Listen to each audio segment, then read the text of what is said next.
Welcome to the invitation sit-down interview with two of Cayman Islands football pioneers. There's legend of Cayman football, Coach Roy Hutta and Coach Gillie. To start off with, we want to give a brief background of who you are, distinguished coaching careers, and reflection of sports evolution in the Cayman Islands. Coach Hutta? Welcome to Cayman Islands. My name is Coach Roy Hutta. I have been involved in the sport of football for 52 years as a player and as a coach. I would like to say thanks to all of the pioneers that were before me, especially a man called Mr. A. Bush, because he was the first man that gave me an opportunity to play football and to travel overseas. From that experience, I was able to pursue my own individual career in football. Coach Gillie, been involved in football from the tender age of 10 years old, almost 67 years old, so that's about 7 years being involved in the sport. I got involved in coaching through a friend that I played football with years ago named Renard Moxon. He called me up and told me that they needed a coach to prepare under 12 team for a competition with a team coming out of Miami. And that's where my coaching career started. So between the two of you, you're looking at almost 100 years of coaching experience. Started this process off, wanted to get four of you guys here, Coach Greg from West Bay and Coach Albert from Bontown, but they gave their apologies. We hope to set another interview up. So we touched a little bit on the national program. How do you view the progression of the national program over there? What is your take on where we were and where we are? Either one can start. I mean, it's all right. I mean, Coach, you're great if you want to. Because for me, our national program is like up and down. You know, one minute we got something going good, and then another group comes in, and they come with different ideas, and they come in, they start all over again. We're not going anywhere. It's like the old saying, one step forward, two steps backwards. That's what happening with our national program. You know, as soon as we get a good crop of players together for long-term development, somebody comes in and change it. Either they change the coach, they change the technical director, they change something. If you're going on the journey, and you got to reach down to the North Pole, and every time you get halfway, you keep turning back, you get halfway, you're not going to reach there. You know, and this is I see what happened with our national program, and our national program needs a review. We're not selecting our national players from the pool of Cayman footballers throughout the world. And when I say throughout the world, it means though that we don't look at players in Cayman playing in the league here, but we also players playing abroad. All players has to be looked at. When Brazil selecting their team, they look at those players that play throughout the world that can play for Brazil. If you look at Jamaica, what do you think they're doing now? This boy that they scored a goal there against Panama. You know where his father's from? Congo, you know. He was born in England by a Jamaican mother. You see, so that's the pool. You have a big pool, and you got to go into that pool, whether it's some young players and some elder players. It don't matter. So what it sounds like you're saying is, based off of the memorandum, Cayman Islands needs a selection committee. A selection committee. Because if you look at what the national programs have to do with the coaching staff, the preparation of the team is already a task in itself. But to go and scour the world, like you say, to identify who's eligible to play for Cayman, who's available to play for Cayman, a selection committee of independent personnel that's assisted with the head coach is something that's in dire need, right? To sit down and say, why you're not thinking about Coach Roy from West Bay, why you're not thinking about Ernie from Georgetown, and give reasons why this player should be invited. The selection program is not there to select the national program, it's to select the invitees to the national program. like Coach Gillie said, tremendous inconsistencies over the years because our domestic football program is very weak. The domestic local leagues and things do not reflect the national program. The national program reflects them. So if you have a weak domestic league, I don't care where you have a top there. The national program in Cayman over the years, like you just said, is that they have been chop and change. But one of the biggest facilitators of us having a very weak, inconsistent national program is through the weak domestic league system we have, from youths to seniors. The first thing you must think about in Cayman, football in Cayman is a national sport or it's not a national sport? The present government administration, do they sponsor the sport? They sponsor they have to use the facilities and all those things. But outside of that, is there other financial support? Because to me, I can't prove it, but there's a lot of controversy in terms of the budget for funds that are allocated to CFA. Okay? Another thing, do corporate Cayman sponsor Cayman football outside of the few clubs that is sponsored by corporate Cayman?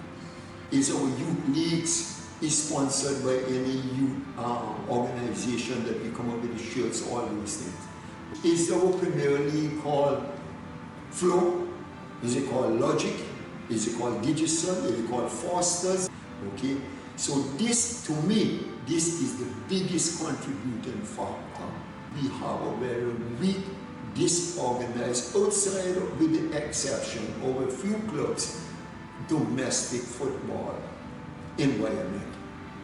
When you speak of the budget, the recent shooting that we had in Westville, there's a lack of budget towards development or inclusive funding for sports in Cayman. But $250,000 was found quickly to identify who the shooter was. If you can find $250 to just identify one person, imagine what that $250 could do to refuse or refute that one person from actually doing the shooting. I mean, $250 could do a lot for the league, right? Chico, like what Coach Chung talked about years ago, he talked about the prevention and not the cure. And what happened is that they ignore that. They approach them for funding towards the programs to keep that from happening. They look at it and tell them, we don't have the funding. People always do this around the world, and they do the fun things of who is the best 11. Any player that have played for Cayman, you could do a 4-4-2. 4-3-3 is better. All time, you would say best goalkeeper that's came up out of Cayman. I say CI. Because CI, what the match was against Jamaica, So I would go out with CI. You see what time was him that stood between Jamaica and Cayman. Yeah, we can face him one-on-one. I was there, that year I was in America. Yeah, according to all the players that we talked about, CI was on. Yeah, we can face him one-on-one about 5-6 times. Couldn't get past him, and all the defense were going, but it was CI. Who we playing center back? I go put Stoke in and I'm doing my center backs. Richard, you boy. And you better that who the next one out on me. Yeah, because He can read the game in. Oh yeah, that's why I was selecting him, because he has a different, much more expanded mentality of the game, you understand? Technical wise, mental attitude and thing.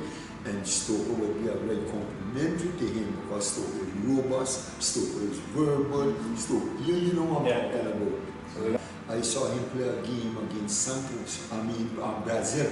We were in the Simmons when Alan Cole and Leonson Lewis and a lot of the game here, the big gas players, that game drawed, you know? Right. And he, Richie, was a center back. And he played there that night against those Brazilians. Like, let's put it this way, he was not a real player. Okay. So I would say that. Okay. And he in box now. When you in box now. But I might have back, why go with Tony, you know? I might have back, go with Tony. can't really quite about that. Alright. because I see him play one right back. You know, in the league, right? Just, you see, we took curling from off the wing and we brought him to the back and the game went like that. That way, Paddy saw. That way, I saw him.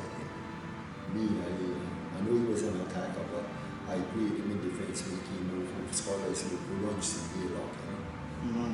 Runs to the lock. So we, between Rolston and... I hear it down, yeah. Well, I would have put Ronson in the field. Yeah. Why I would have put him in the field is because they say in the field is the engine, right? It runs so the freaking engine. When it say 2 mile run for endurance, the first thing you know about what if you can stay with Ronston, then you'll make the team. That's what they say, right? Yeah. If you could stay with Ronston, you could make the team. Yeah. So when you run into 2 mile, right?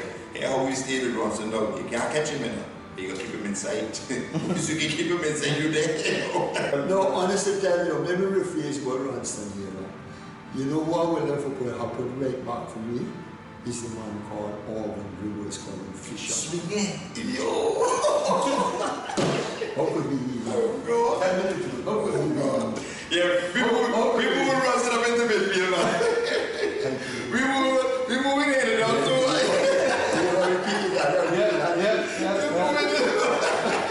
Alright. I didn't know saw this man play. No, it's not. Ask him, man. Man, them tournaments we get right Oh, big God, balls. Jesus. Look, tell me if you... Worries. Alright. Hey, listen, maybe pipe reach this way now. We can try to get rid of goal, right? You can get rid of what it is, but you got, hold on, you got big dogs. You got big dogs swing the first ball. If you go get past it, you're good. Alright, so we got a back line. Who we put in the middle? Well, I would put the man called Lester Smith as my playmate. Of the general? Yeah. You agree? But if this is the Rolls Royce, man, you can put the Rolls Royce inside, man. I'm going to take about Peter Burke, say, but no. Yeah, you talk about Peter Burke and Stars. And when Peter Burke played, Mr. Wright would play Peter Burke, the right side midfield. So when Barry lineups played against the Lions, right?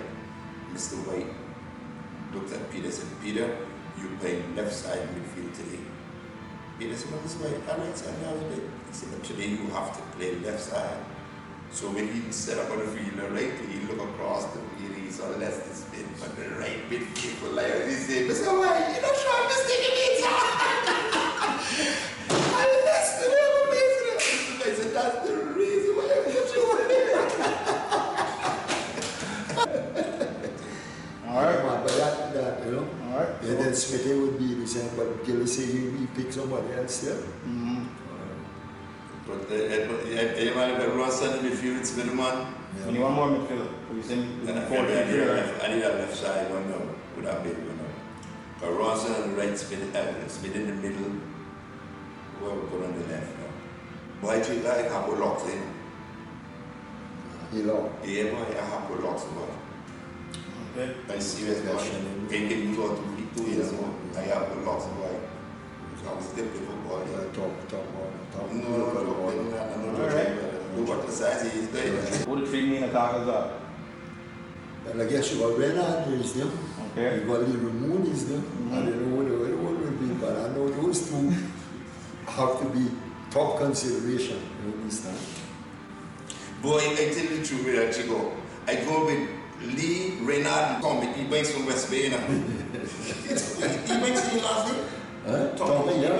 Tommy. Yeah, boy, Chico, boy. So Gary can't be that in. Bad boy, this could get into it, boy, but.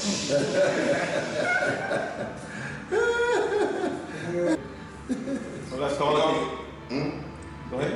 Yeah, I have results, boy. So you got CIO, Soka, Lloyd Ramon, Richard Hugh, Sam Box, Thomas Smith, And Fisher. Irvin Rivers. Yeah. Then in the midfield, we got Lester Smith, Yeah. Ron Son, and Loxley Hill up. And across the top is Renard, Lee, And Tommy, he said Tommy. and Tom, you might slash gear, where to go? Right? Right. Okay. Work at the Yeah. Then strong team within a year, you know, with training right and all that. Yeah. Vision for change.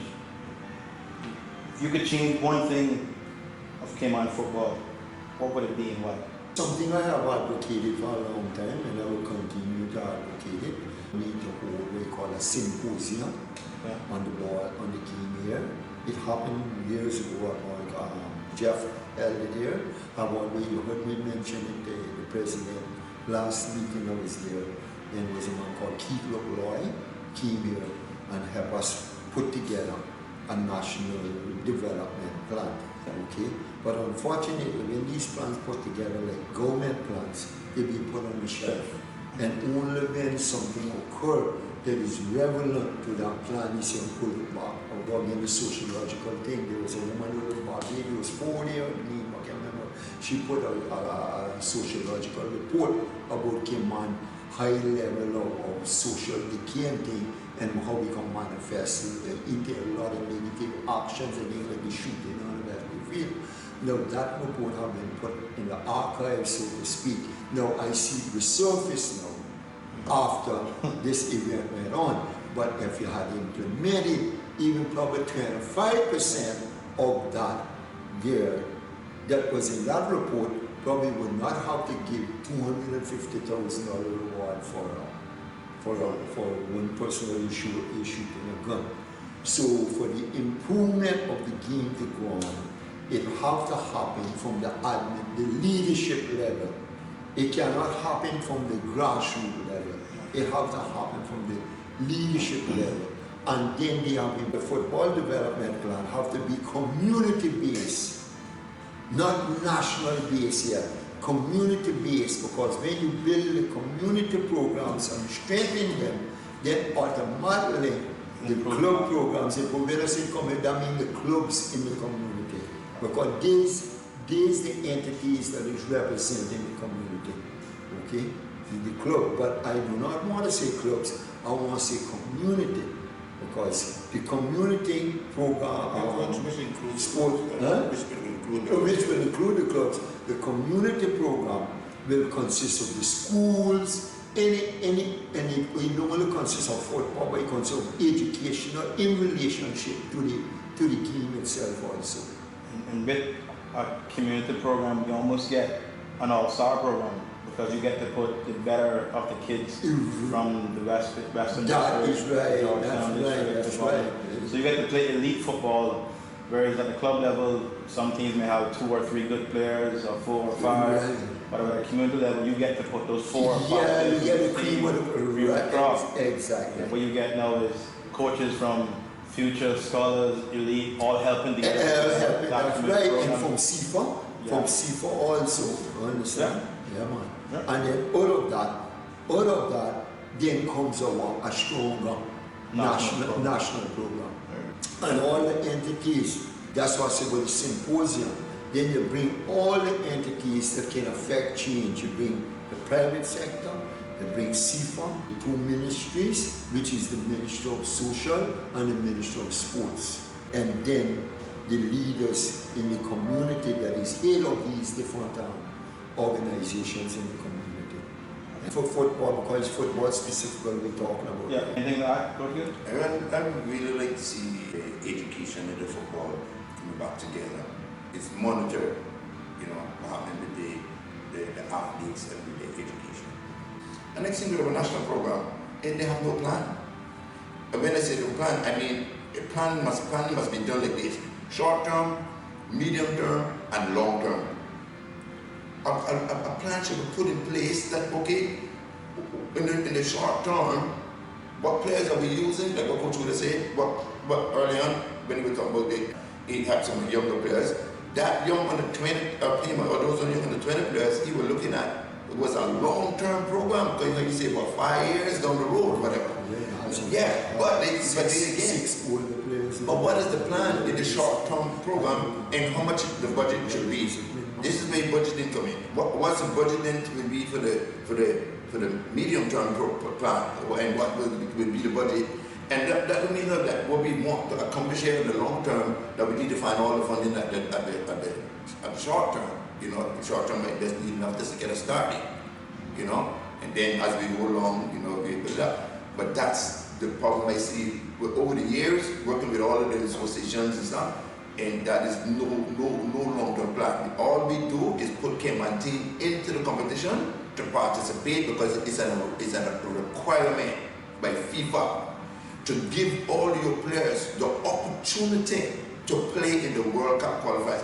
FIFA didn't say that Cayman must try to qualify for the World Cup finals, you know. They said the opportunity to play in the World Cup. So a lot of people don't know this because the executive and the people don't educate the people. When Cayman plays in the qualifiers, we're playing in the World Cup. And a lot of people, you know, all they think, oh well, we didn't qualify.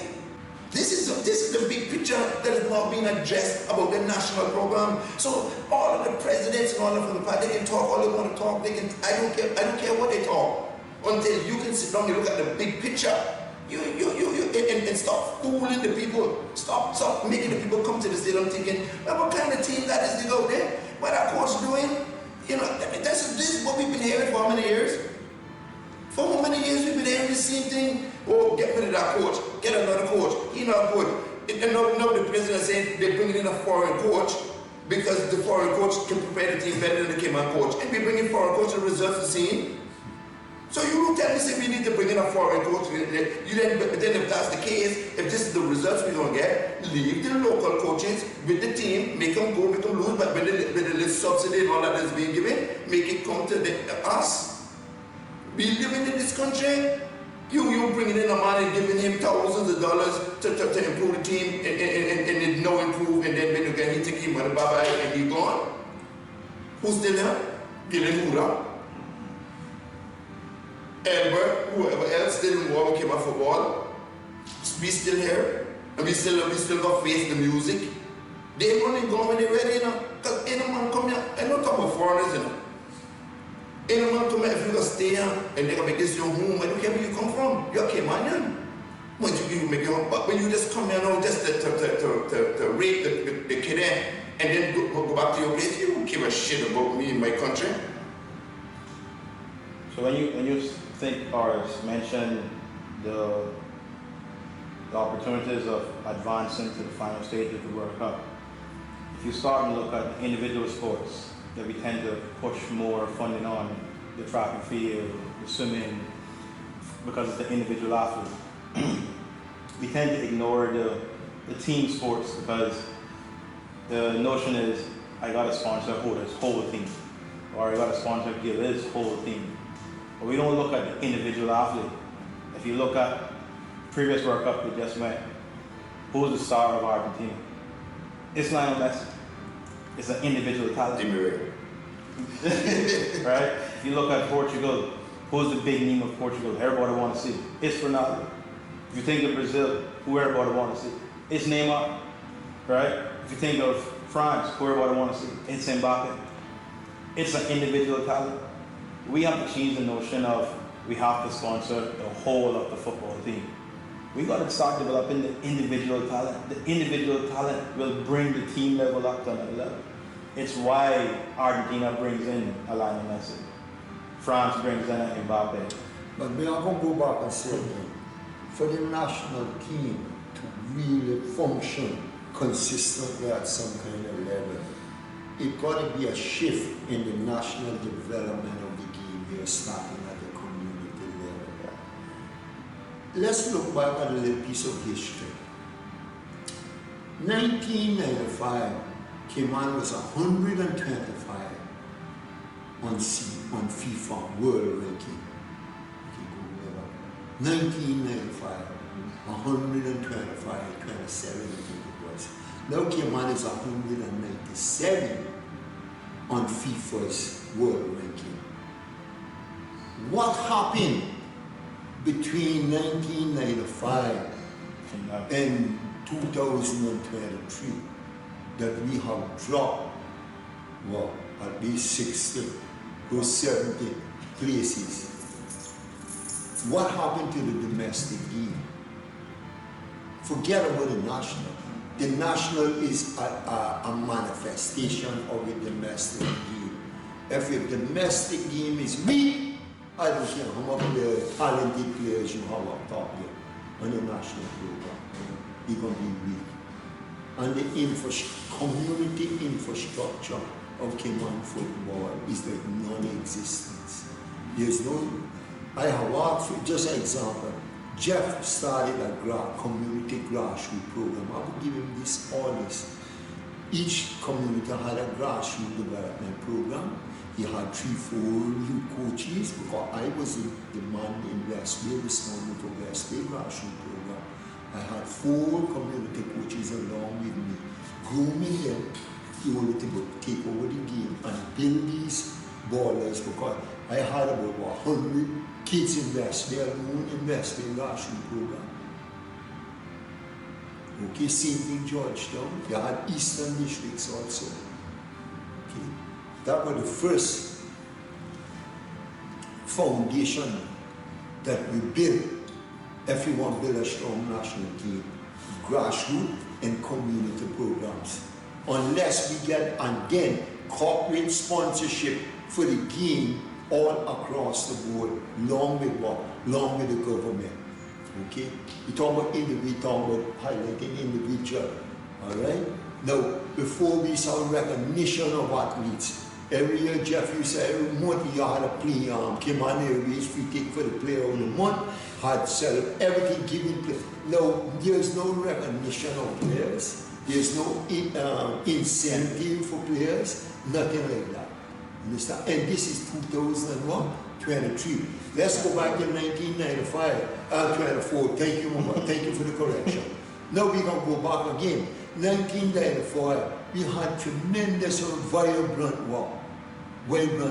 local league, right? From the youth level, we were highly competitive. And Lee and them was in college. These boys were top college players, everything.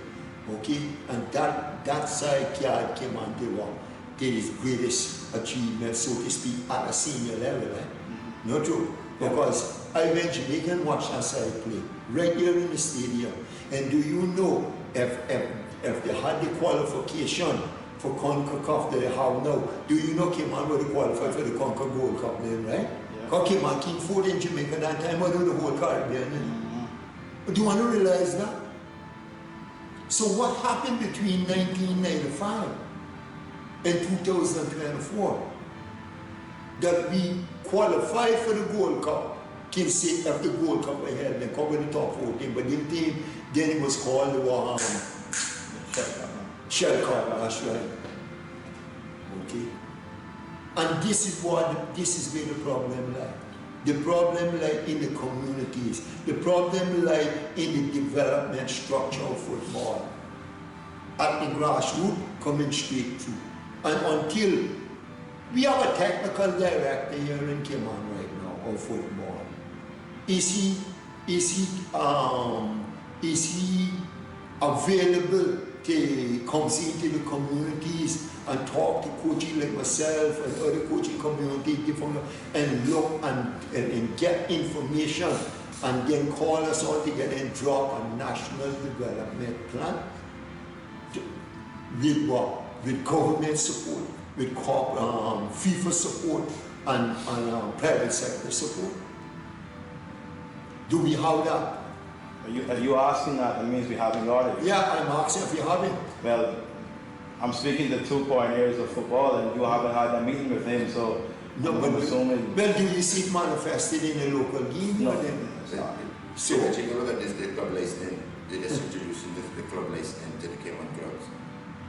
What Coach was talking about, the community football, it's still the clubs that control the football in the communities. It's still the clubs. The club structure is so weak by majority of the clubs. I know, this topic here, I know just in no particular club. No. The club structure is so weak, right? That is where the problem is, because if the clubs were strong in the communities, right? The thing what Coach was talking about in the community, we wouldn't have so much things.